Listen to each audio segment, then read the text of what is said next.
je suis heureuse de vous retrouver pour le lecture en cours numéro 7.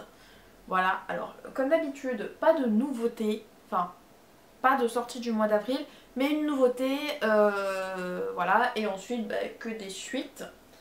Donc je vais vous montrer rapidement, en mettant à peu près tout dans le bon sens, voilà ce qu'on a au programme. Voilà, normalement vous aurez ça dans la miniature, mais là j'ai...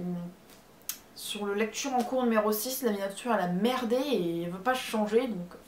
Voilà, donc vous voyez un petit peu tout ce qu'on va avoir. Pas mal de shonen, hein, comme d'habitude, un petit peu de seinen. Et voilà. Donc on va tout d'abord commencer par la nouveauté en fait tout simplement. Donc il s'agit de Save Me Pity de Elsa Brandt aux éditions Kana. C'est un manga, un global manga, donc un manga français. Il faut savoir que je ne comptais jamais me lancer dans Save Me Pity. C'est vrai que les mangas français j'aime bien ça, mais j'étais pas forcément fan et voilà. Je m'étais pas forcément intéressée au titre et en fait je l'ai tout simplement acheté parce qu'il y a eu les 48 heures de la BD et le premier tome de Save Me Pity faisait partie donc des exemplaires et en fait donc le tome était à 1€. Voilà, donc j'ai craqué, hein. J'ai acheté le tome 1 de Terraform Mars et le tome 1 de Save Me Pity parce que voilà. Et du coup c'est vraiment un gros coup de cœur, donc je vais vous faire un petit focus quand même sur la couverture, tout ça. Donc là c'est une édition un peu spéciale 48 heures de la BD, vous voyez que là il y a truc 48 heures de la BD. Et vous avez aussi à la fin, voilà, toute une page avec les partenaires. Ça ne change rien à l'histoire en fait, c'est juste vraiment pour, je pense, développer l'univers de la BD. Donc au niveau graphisme, c'est un truc qu'il faut s'adapter, je trouve, comparé au manga que vous pouvez voir, voilà. C'est, moi je trouve ça assez sympathique. Au début j'étais en mode mes yeux vont piquer, mais bon à chaque fois que je lis un nouveau style, même les BD des Marvel ou quoi que ce soit, je fais ça va piquer les yeux, puis au final ça passe très bien. Donc voilà, j'espère que vous verrez bien les graphismes parce qu'ils sont quand même assez sympathiques. Donc maintenant on va en parler un petit peu. Donc tout d'abord il faut savoir qu'il y a 4 tomes en cours de Save Me Pity. Je ne connais pas du tout par contre la date de parution, mais je sais que généralement les mangas français ne paraissent pas tous les 2 mois, hein. C'est plutôt tous les ans, tous les 6 mois, tous les ans, tous les 3 ans, hein. Dreamland je crois que entre le tome 14 et le tome 15 il y a près de 2 ans, donc voilà, les mangas français ne sont pas... ne subissent pas le même rythme que les mangas japonais. Voilà, donc il y a actuellement 4 tomes. Et en fait, ce qui m'a vraiment aussi convaincue, c'est que même si je n'ai jamais pu assouvir cette passion, c'est un peu bizarre, mais en gros, j'adore tout ce qui est mythologie grecque, nordique, égyptienne. Et bon, maintenant, j'ai jamais pu réellement me documenter sur le sujet et je trouve ça un peu dommage, mais du coup, là, on est dans la Grèce antique et on va faire un peu le tour de tous les héros, de tous les mythologies et tout ça. Et en fait, donc dans cette histoire-là, on va suivre Pity qui, un jour, il y a Apollo qui a décidé qu'il était trop beau gosse et que du coup, il pouvait séduire qui il voulait. Elle lui a mis une raclée, elle a dit non mais tu dégages en fait, non. Donc il lui a foutu une malédiction qui est symbolisée par le tatouage qu'elle a sur le front. Et en fait, elle va avoir des visions de l'avenir. Alors ça a l'air cool comme ça, le souci c'est qu'elle a des visions que de trucs qui vont se passer qui sont catastrophiques, genre destruction de village, quelqu'un qui est sous des cailloux, enfin un éboulement. Voilà, et bien sûr, personne ne la croit. Sinon c'est pas drôle, évidemment. Et en fait tout simplement elle va rencontrer, alors le nom du héros c'est Xanthé, voilà Xanthé, et en fait lui il veut devenir héros. Et en fait c'est le fils de Zeus et d'une humaine, alors je me souviens plus le nom de l'humaine. Et du coup voilà, bon, et c'est la seule personne qui croit Pity en fait tout simplement dans ses malédictions. Bon même si elle le prévient pas toujours au bon moment, hein, voilà. Et ils sont accompagnés d'une espèce de boule truc muche là, une espèce de poulet qui est en fait Zeus. Mais qui c'est un poulet. Je sais plus pourquoi mais c'est un poulet, voilà. C'est assez marrant. Et ce que j'aime beaucoup en fait dans ce domaine, donc là on suit normalement les petites aventures, tout ça, voilà. Et à un moment vous croisez Oedipe. Alors pour ceux qui ne connaissent pas Oedipe, en gros, un oracle avait prédit que Oedipe allait tuer son père et se marier avec sa mère. Donc du coup ils ont isolé leur fils sur sur une île déserte, un endroit, voilà. Le souci c'est que quand Oedipe, quand lui il revient à sa ville natale, il a décidé de se venger, il tue tout le monde, donc il tue son père, et il se marie avec une femme qu'il aime bien, mais il sait pas que c'est sa mère. Donc du coup il finit par se crever les yeux. Voilà pour la petite histoire. En gros, en voulant échapper à la prédiction, ils se l'ont pris dans la gueule. Voilà, c'est généralement les tragédies grecques, hein, sinon c'est pas drôle. Et on va le croiser et juste, j'ai trouvé ça souvent hyper marrant parce que du coup, Pity lui dit non, n'y va pas parce que sinon, voilà, faut pas que tu y ailles quoi. Et donc du coup le héros, dont je ne retiens jamais le nom, Xanté, fait passer le message parce que sinon il ne croit pas Peachy, donc lui il repart. Mais en gros c'est un gros chemin, mais du coup il va quand même finir par aller dans ce village et faire ce qu'il devait faire, malheureusement. Voilà, donc c'est vraiment quelque chose que j'ai bien aimé comme premier tome. Je pense que j'essaierai de me procurer la suite quand j'aurai le temps. Mais franchement, si vous aimez la mythologie grecque, l'humour, l'aventure, je pense que ça peut vraiment vous plaire. Et voilà, je vous conseille vraiment. En plus, un manga français, moi je dis soutenons le manga français, c'est plutôt sympa. En plus, c'est édité chez Kana et il me semble pas que Kana ait édité beaucoup de mangas français. Généralement, c'était Ankama, Pika. Je sais qu'il y a Kiun qui en a fait un, mais Kana, je savais pas qu'ils en éditaient. Voilà. Donc, bon point pour Sejimi Pichi. C'est vraiment sympathique. Donc maintenant, on passe aux suites. Hop, voilà que je retourne bien. On commence avec un seinen, il s'agit du tome 10 de Crossholic de Clamp, édité chez Pika dans la première version, vu que les pages sont de couleur. Donc, on va bien sûr tout de suite faire un focus sur la couverture. Donc là, je vais peut-être pas la montrer, hein, parce qu'avec le soleil, ça va pas le faire. Parce que voilà, les dessins de Clamp, il reste encore 8 tomes. Hein. Je vais encore vous dire, pendant 8 tomes, les dessins de Clamp, c'est magnifique. Et j'ai encore plein d'autres séries de Clamp à vous montrer. Donc voilà. Vous avez comme toujours les pages couleurs au début. Voilà. Magnifique illustration.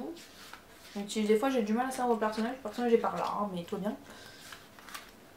Voilà, hop. Niveau graphisme, on va faire un petit focus. Donc voilà. On va faire d'autres. Voilà, c'est pas trop graphisme parce que bon, on est un peu dans une chaîne noire. Mais c'est vrai que dans ce volume-là, il y a quand même pas mal de trucs qui se passent, donc j'aimerais pas trop vous spoiler. Hop là. On reprend. Vraiment, je trouve un truc. Alors, dans ce tome 10, j'étais vraiment super heureuse. Voilà. Simplement parce que on avance dans un élément de l'histoire qui m'intriguait depuis le début, parce que on a donc Watanuki, le héros de l'histoire, et qui est ami donc avec Domaki, qui est donc le petit-fils de l'exorciste.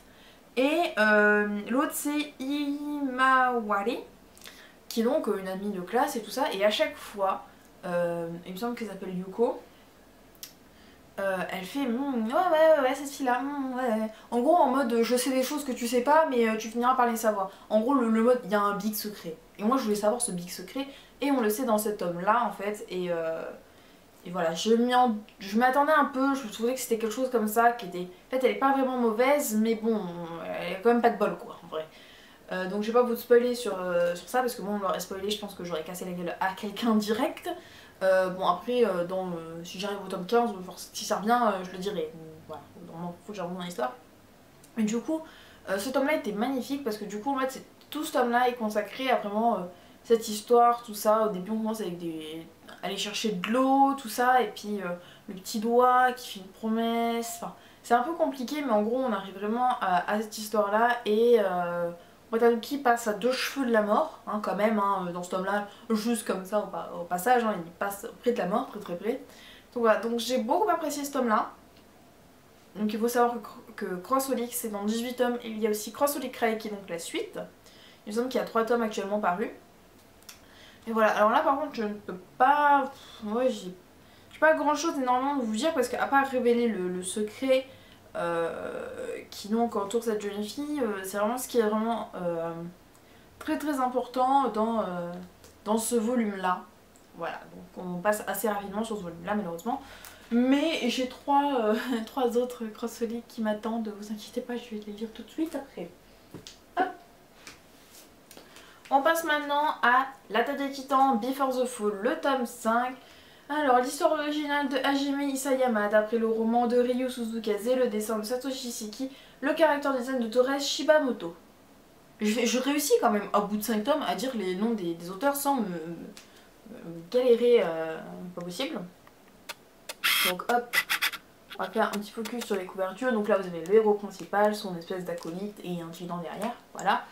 Voilà, ici, voilà, je sens qu'il y avait des pages couleurs, là avec le dispositif. Et là, bah, ils sont tous en mode vénère en fait. comme ça, on est tranquille, on est vénère. Donc je vais vous parler de ce tome, mais avant, je pense que vous avez remarqué, il y a un petit truc vert, vous êtes tous en train de me dire mais qu'est-ce qu'il a foutu avec son tome?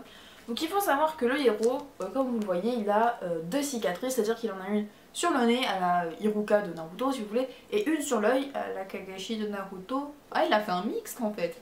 Bon, pas grave. Et en fait, sur une image, j'étais choquée, parce que du coup ça donne beaucoup de charisme à ce héros d'avoir des cicatrices, et j'étais choquée parce que le dessinateur l'a quand même oublié une grosse cicatrice dans un des dessins. Hop, je vais vous montrer. Voilà, donc vous voyez sur l'image du bas, et comme qui dirait la cicatrice qui prend généralement la moitié de son visage sur son œil, qui est carrément partie, ça fait un visage beaucoup plus enfantin que ce qu'il est vraiment dans la réalité. Et ça m'a un peu... j'étais en mode, mais il manque un truc là quand même, il manque un gros truc, genre, limite tu lui aurais enlevé un œil, ça aurait été pareil, il manque un truc quoi, c'est pas le héros quoi. Donc bon, après je vais vous montrer d'autres images, hein, parce qu'après tout le reste du tome est bien, mais c'est vrai que sur une image, sur un moment là où c'est pas un moment où on va se concentrer sur les paroles, mais sûrement sur les images à ce moment-là, voilà quoi, vous auriez pu faire gaffe. Après je sais pas si c'est un effet voulu, mais généralement on n'oublie pas les signes distinctifs de son héros comme ça. Tout simplement, enfin moi je dis ça comme ça, mais bon, je suis pas spécialiste. Hop. Donc on va un petit peu parler de ce tome 5. Dans ce tome 5, tout simplement l'histoire avance, nos deux héros décident de s'engager dans le bataillon d'exploration, enfin d'abord d'être entraînés hein, mais surtout Kiklo demande à utiliser le dispositif. Il dit je rentre, mais si j'ai le droit d'utiliser le dispositif, genre vous voulez un méga soldat, bah va falloir donner le dispositif, vous n'avez pas le choix. On découvre aussi pas mal de choses, principalement cette phrase que dit Kiklo, tôt ou tard les titans franchiront à nouveau l'enceinte de ces murs. Et c'est totalement vrai. Et voilà, donc cette phrase-là a un peu retourné tous les personnages qui étaient présents quand il l'a dite. Et c'est vrai que leur but dans cet opus-là, c'est vraiment de combattre les titans, parce que si on ne combat pas les titans, ils finiront par passer un jour ou l'autre. C'est obligé. Hein. À un moment, ils vont faire une chaîne humaine, je sais pas, mais ils vont passer quoi. Donc si c'est possible dans Shingeki no Kyojin, donc l'œuvre originale, et qu'on voit quelques passages dans ce tome-là en plus. Une chose aussi que j'ai apprise, qui, bon, c'est pas une info de la mort, mais bon, je l'aime bien, c'est-à-dire que les armes du bataillon d'exploration ainsi que le petit couteau que vient Kiklo sont faits à partir d'un acier superbe, magnifique, résistant. Et cet acier, en fait, c'est des bambous. En fait, c'est du bambou qui a tellement avoir minéré en dessous dans la nappe phréatique qu'ils ont poussé, mais c'est de l'acier quoi, c'est des bambous d'acier. Voilà, donc à l'heure actuelle, dans Before the Fall, ils sont réduits parce que il n'y a que ces bambous là, ils peuvent pas toutes les utiliser, tout ça, ils ont du mal à les utiliser. Bon, je pense que dans Shingeki, ils ont résolu le problème depuis longtemps parce que tout le monde est armé de ces choses là. Bon, voilà, je trouvais ça un peu. Voilà, j'aime bien, genre vos armes viennent de bambou. Bon, voilà, ça me fait penser à des MMORPG où vous commencez avec le vieux bambou là qui fait 2 de dégâts, mais que bon, bah, vous avez pas le choix. Donc voilà. On a aussi parce que, bon, quand on découvre le point faible d'un ennemi, c'est généralement que vous l'avez cherché un petit peu, parce que bon, les titans ils ont essayé, hein, on leur coupe les orteils, on leur coupe les pieds, les tendons, les mains, tu sais tout, ils s'en foutent. Donc la découverte du point faible du titan, donc pour ceux qui ne sachent pas, c'est dans la nuque, et c'est très compliqué à atteindre quand vous êtes à pied, hein, parce qu'ils font au minimum 5 mètres. Ouais, enfin moi je fais ça, mais 5 mètres c'est mon plafond quoi, c'est plus, ouais, le plafond d'au-dessus quoi, n'importe quoi. Et du coup on va voir comment est-ce qu'ils ont découvert ce point faible, et tout simplement en fait ils ont capturé un titan grâce à des filets avec les bambous d'acier justement. Et en fait ils ont découvert le point faible un peu en faisant des tests en disant mais putain tu vas crever saloperie. Oh bah les morts. Voilà, mais par contre le souci c'est que ils ont fait ça à l'extérieur des murs parce que voilà, autant dans Shingeki no Kyojin rapporter des titans plein milieu, ils ont l'espace, ils ont les modèles et tout ça. Autant à cette époque-là, vous rapportez un titan, c'est la panique générale. Hein. Donc là, c'était à l'extérieur du mur, donc forcément, il y a un titan qui a fini par voir un attroupement d'humains et qui s'est dit bon, bah c'est resto à volonté, je viens de bouffer. Donc du coup, ils ont dû un petit peu évacuer la zone. Il me semble qu'il y a eu des pertes dans ce moment-là. Et surtout, on découvre que, alors chose qui n'arrive jamais, ils ont donné un nom à un titan, c'est-à-dire qu'ils ont donné Mammon, qui est donc. Il me semble que c'est une divinité, un dieu légende en fait qui est connu pour sa gloutonnerie, sa gourmandise. Et en fait c'est le nom du titan qui est donc venu se faire un un open bar, mais en vrai bon on va faire open bar, je pense que vous comprenez ce que je voulais dire, quand ils ont capturé le titan, mais c'est aussi le même qui est rentré dans le district de Shingashima, je pense que c'est ça, et qui a donc tué la mère de Kiklo, explosé tout le district et tout ça. En fait ce titan revient quand même beaucoup, donc je pense que Kiklo va vraiment vouloir le buter, hein, au bout d'un moment, et en fait ils lui ont donné un nom parce que bah, il a une tête très reconnaissable. Si vous voyez les titans, généralement ils ont tous une tête très reconnaissable, hein. Je pense par exemple à un titan dans Shingeki no Kyojin, l'œuvre originale, qui passe la tête sur le côté comme ça mais qui a une tête, je m'en souviendrai toute ma vie celle-là. C'est pas possible. Donc voilà, donc bon tome en fait, j'attends vraiment le 6ème pour voir un peu la suite et tout ça, je ne sais pas jusqu'où ça ira, enfin combien de tomes, parce que c'est vrai que je m'attendais plutôt à une série courte et bon là on est à 7-8 tomes et je ne sais pas si on approche de la fin, mais au bout d'un moment ils pourraient pas aller plus loin, hein, parce qu'on a déjà ce qui se passe après, donc ils sont pas trop libres non plus quoi. On passe ensuite, oui Julie apprend à parler, à One Punch Man 2, et ouais là il y a aussi un petit astérique, alors je sais même plus pourquoi, pourtant je l'ai lu il y a même pas 2 heures, mais c'est pas grave, hein, Donc One Punch Man, tome 2 de l'œuvre originale de One, le manga de Yusuke Murata, aux éditions Kurokawa. Voilà, donc avec en couverture nous avons Genos. Voilà, mon bon petit Genos là. Derrière vous avez donc Saitama et le gosse avec un... Ouais bah le sale gosse quoi en fait. Qui sert à rien. Donc là il n'y a pas de page couleur. Je vais vous montrer un petit peu au niveau des graphismes et ensuite on va en parler. Je pense que vous avez compris la mécanique un petit peu. Donc voilà, hop. Donc là vous avez le monstre de ce tome en fait tout simplement. Hop, vous avez... Alors ça c'est un personnage que justement j'avais pas vu, que j'ai pas trop avancé l'animé. Et je vous en parlerai parce qu'il est vraiment cool. Et alors qu'est-ce que j'ai noté sur cette page? Ah oui.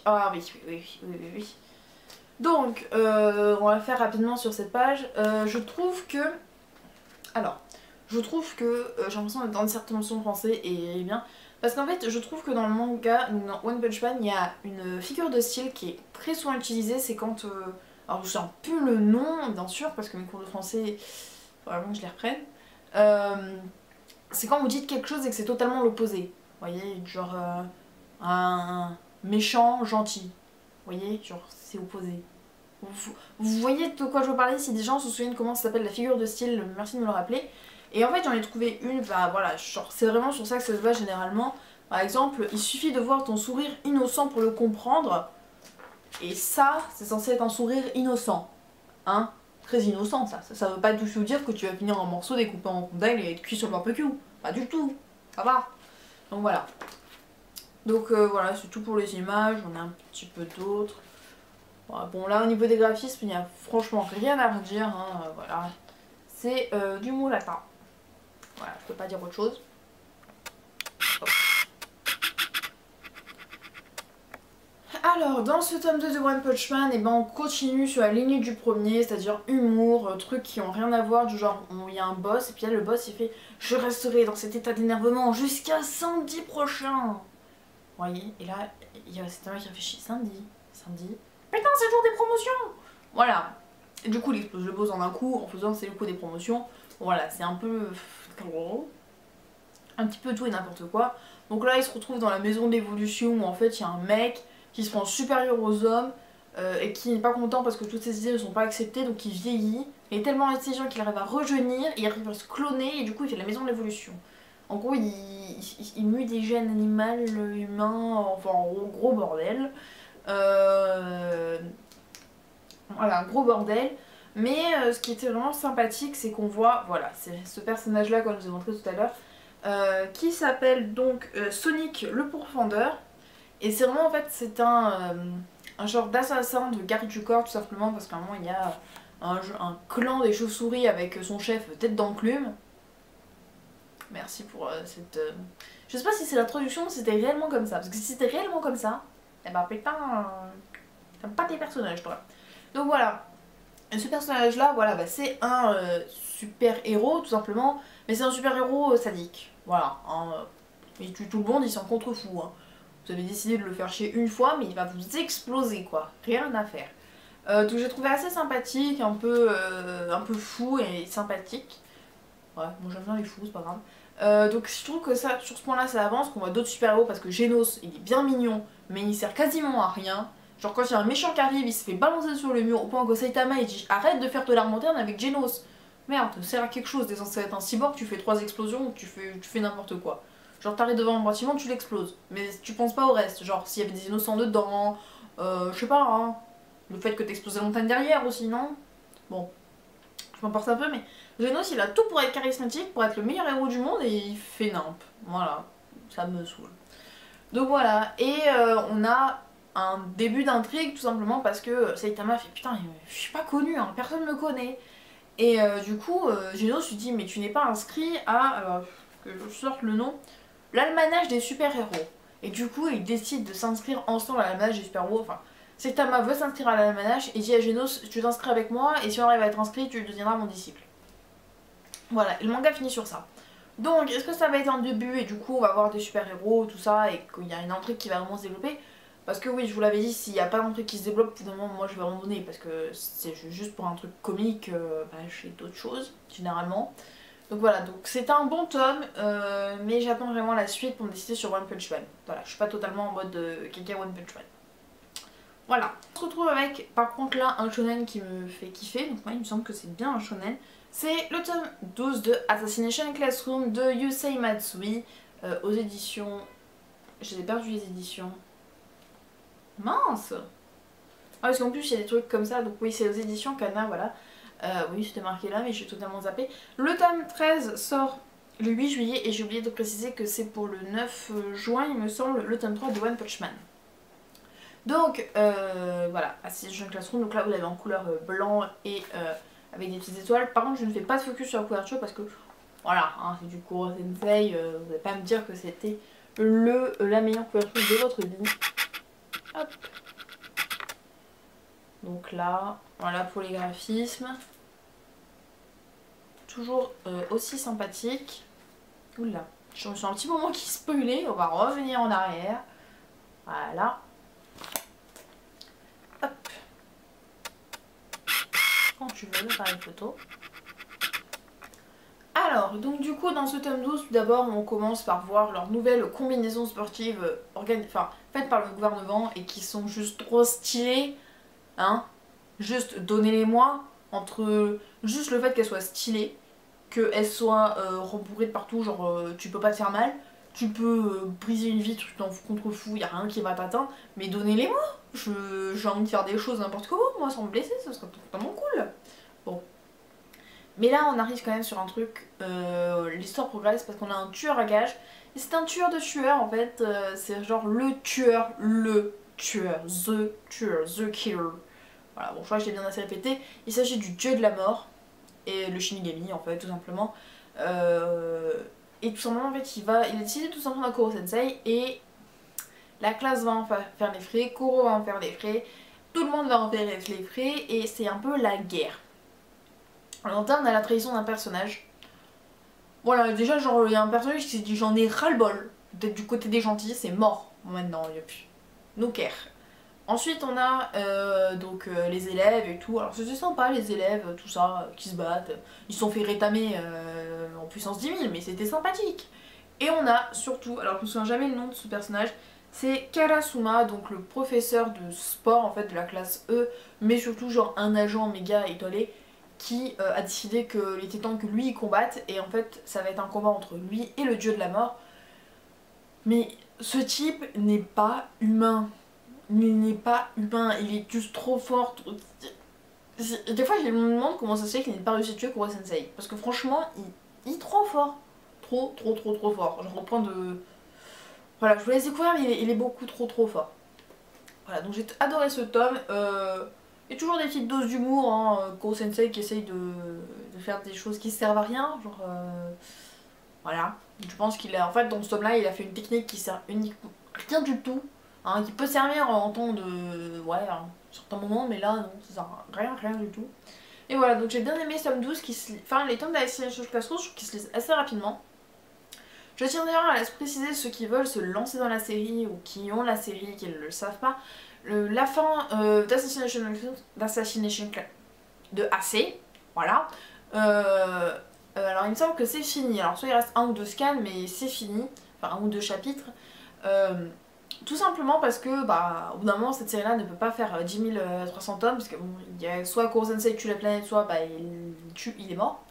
Et il me semble que donc ça se finirait par les 20 tomes, parce qu'il me semble qu'il y en a 18 ou 19 actuellement. Et du coup ça finirait genre 20, 21, 22 ou 23 tomes quoi, ça n'irait pas forcément plus loin. Donc voilà, après, qui dit qu'il n'y aurait pas de spin-off qui sortirait, ça on sait jamais. Quand il y a une licence qui marche bien, généralement les spin-off ça passe bien. Donc voilà, donc c'est tout ce que j'aurais à dire sur ce petit manga parce que pour pas vous spoiler, puis c'est vrai que généralement c'est beaucoup d'action, beaucoup de blabla, beaucoup d'explications, de trucs bidules. Voilà. Et hop. Et on finit par mon petit chouchou du moment, il s'agit de Blow Exorcist que je suis en train de me relire. Là on a le tome 5 et le tome 6. Voilà, bien sûr je vais faire les focus, ne vous inquiétez pas. Voilà, donc c'est vraiment des tomes que j'ai bien aimés. Enfin c'est pas mon arc préféré mais ça passe quoi. Hop, donc là vous avez le tome devant, derrière, la page couleur. Au niveau des graphismes, on est toujours sur un truc sympa. Alors il faut savoir d'ailleurs que si vous voulez un petit peu vous intéresser au travail de Kazue Kato, donc c'est cité chez Kaze, il faut savoir qu'il a fait un one shot qui s'appelle Time Killers. Je sais pas s'il y a peut-être un prologue à Blue Exorcist ou tout ça, mais en gros c'est une série de one shot. Et du coup si vous voulez un petit peu découvrir le graphisme de l'auteur et tout ça, n'hésitez pas à vous procurer one shot. Je ne sais pas ce qu'il vaut, je ne l'ai pas encore, mais j'essaierai de me le procurer. Alors c'est un peu comme pour si vous voulez voir un petit peu l'univers de Pandora, vous achetez Crimson Spell. C'est un peu la même chose. Hop, pour le tome 6, vous avez un des personnages préférés. Ouais, j'adore ce personnage. Me demandez pas son nom, il est déjà passé à la trappe. Voilà, ça c'est... Je respecte toujours les personnes qui arrivent à se souvenir du nom de tous les personnages parce que moi franchement, ça ne passe pas du tout. Voilà, oh je vais vous montrer quelques petites images. Voilà. Hop.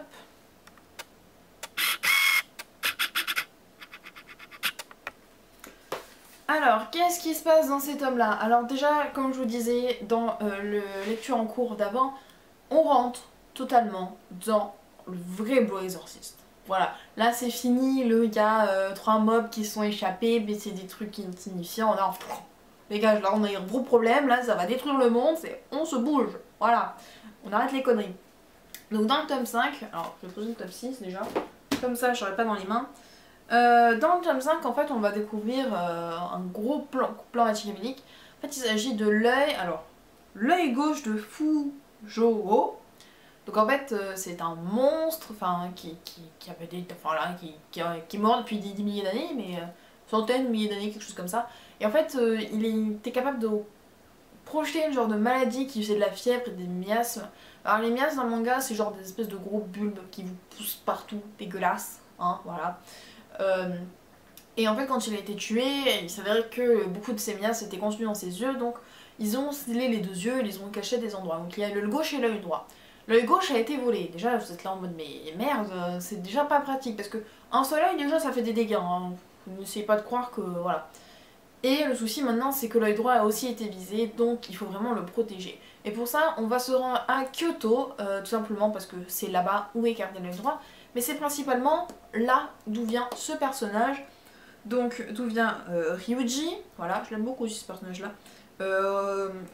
Konekomari, celui-là. Et Renzo, donc Renzo c'est celui-là. Voilà. Donc c'est leur village natal, alors lui il faut savoir qu'il a des gros problèmes avec son père. Que leur village avait été un petit peu séché par la nuit bleue. Donc quand je dis séché c'est qu'ils sont dead, hein, voilà. Il y en a pas mal qui sont dead. Donc voilà, donc ils sont là-bas, alors sachant qu'il y a Rin et que tout le monde continue à fuir Rin. Donc autant de ses collègues et tout ça, il n'y a que Izumo qui s'en bat les steaks et qui est là, mais c'est toujours un écervelé, donc flamme ou pas flamme, bah voilà. Hein. Donc voilà, donc on se retrouve là, donc là c'est vraiment un gros problème parce que d'un, il y a un traître, il y a l'œil droit qui est en danger, il y a le père de Ryuji qui il s'en bat les steaks, on sait pas ce qu'il fait. Ce mec est vachement mystérieux et on sait pas ce qu'il fout. Voilà, c'est un petit peu la galère. Mais moi je trouvais ce petit tome très sympa, donc il faut savoir qu'il me semble que l'arc Kyoto s'étend sur 2 ou 3 tomes, parce que ça continue en 6, mais il y a un petit bout dans le 7, pas tout le 7. Mais voilà, donc je l'ai trouvé assez sympathique, hein. Bon voilà, on en apprend plus sur Ryuji, sur la famille, tout ça, et le clan, parce qu'en fait, ils ont un genre de clan bouddhiste qui s'est rallié à l'ordre de la vraie croix, mais bon, ils sont pas totalement... voilà, c'est leur ordre bouddhiste avant la vraie croix, quoi. Oh, déjà, je vais te mettre là en dedans.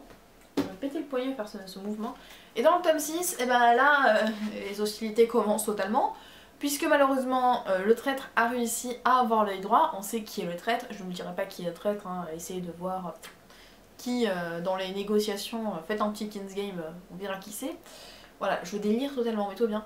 Et le souci, c'est que maintenant, les 2 yeux sont dans les mains des criminels. Voilà. On peut pas dire des démons parce que c'est pas des démons, c'est pas des monstres, c'est bon, vraiment des criminels. Et le souci c'est qu'on ne sait pas ce que fait quand les 2 yeux sont réunis.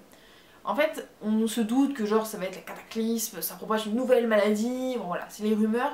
Mais en fait, la seule personne qui sait réellement ce qui se passe quand on rejoint les 2 yeux, c'est tout simplement le père de Ryuji, mais le père de Ryuji il veut rien dire. Nada. Donc voilà, donc il a laissé une lettre à Rin quand il s'est... C'est pas enfui, je sais pas, il est parti quelque part pour faire quelque chose justement à cause des yeux. Et il s'avère que donc le père de Ryuji et le père de Rin et Yukio se connaissaient. Voilà. Donc déjà vous posez les bases, ça va être la galère. Mais c'est surtout bon, là on rentre entre... ils ont 2 yeux de démon, ça va être la guerre. Voilà ce qui se passe dans ce petit tome 6.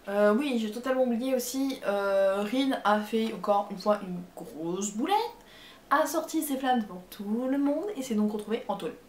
Voilà, bon pas en tôle, mais bon en gros il est en geôle. Voilà, genre il est bloqué. Donc la série est toujours en cours, il y a 16 tomes actuellement parus en France, le 16e est paru ce mois-ci, donc au mois d'avril. Je ne sais pas quand est-ce que paraît le 17e, le 18e et tout le truc. Il me semble qu'il y en a 16 actuellement au Japon, 16 ou 17, quelque chose comme ça.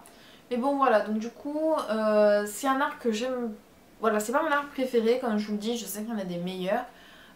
Mais voilà, il est quand même assez sympathique et ça rentre vraiment dans le vif du sujet parce que là c'est bon, c'est plus juste il y a 3 mobs qui nous fait chier, là c'est destruction du monde imminente, alerte rouge. Voilà, donc c'est tout pour Blue Exorcist. Même si je pense que la présentation de ce manga va être un petit peu entrecoupée, donc on va pas le déranger. Donc voilà, donc j'espère que ce lecture en cours vous aura plu, n'hésitez pas à vous abonner à la chaîne, à laisser des commentaires, à me suivre sur Twitter principalement vu que je suis plus active sur Twitter que sur Facebook. Et voilà, je vous dis à la prochaine, ciao!